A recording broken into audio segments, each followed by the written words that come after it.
have come together here today as one united community in order to stand up against all oppression. And we're here in front of the Israeli and Colombian consulates because we're in solidarity with each other's struggles.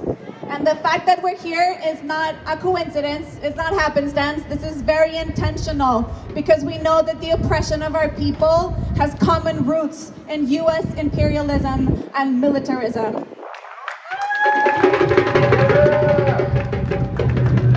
And after everything that's happened in the past month, us as Palestinians looked towards the Colombians and we saw what was going on, and we came together for the very first time, a joint event between our two communities, because we feel like it is so important that we stand together, because we understand that our struggles are united, which also means that our liberation is united.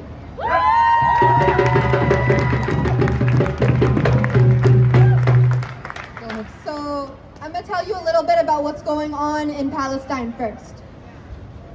Since the beginning of May, we have experienced a historic, unified response across all of Palestine and the diaspora rising up in resistance against Israeli aggression, violence, and ethnic cleansing.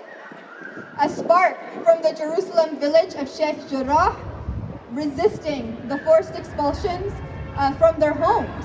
Expulsions that are part of Israel's campaign to ethnically cleanse Palestinians from Jerusalem and settle the land with Israelis. Political Zionists who come from the US and Europe with the purpose of violently dispossessing Palestinian families. This spark led to Palestinians all over historic Palestine to rise up against the occupation. As we saw, this led to immense violence waged against Palestinians in both 48 Palestine and in Gaza, including an 11-day bombing campaign, the fourth of its kind in the past 12 years, which is insane. Against our siblings in Gaza. Can I hear you say boo? Boo! While a ceasefire was signed on May 20th, the violence against our people has continued. Israel launched a campaign of collective punishment, indiscriminately harassing and arresting over 1,500 people in an attempt to intimidate, terrorize, and repress the Palestinian people. The forced expulsion of families in Sheikh Jarrah are still scheduled to happen, and this past week, residents of the Silwan neighborhood of Jerusalem were ordered to demolish their own homes or face a $25,000 fine. Let's hear boo! These demolition orders are only just beginning.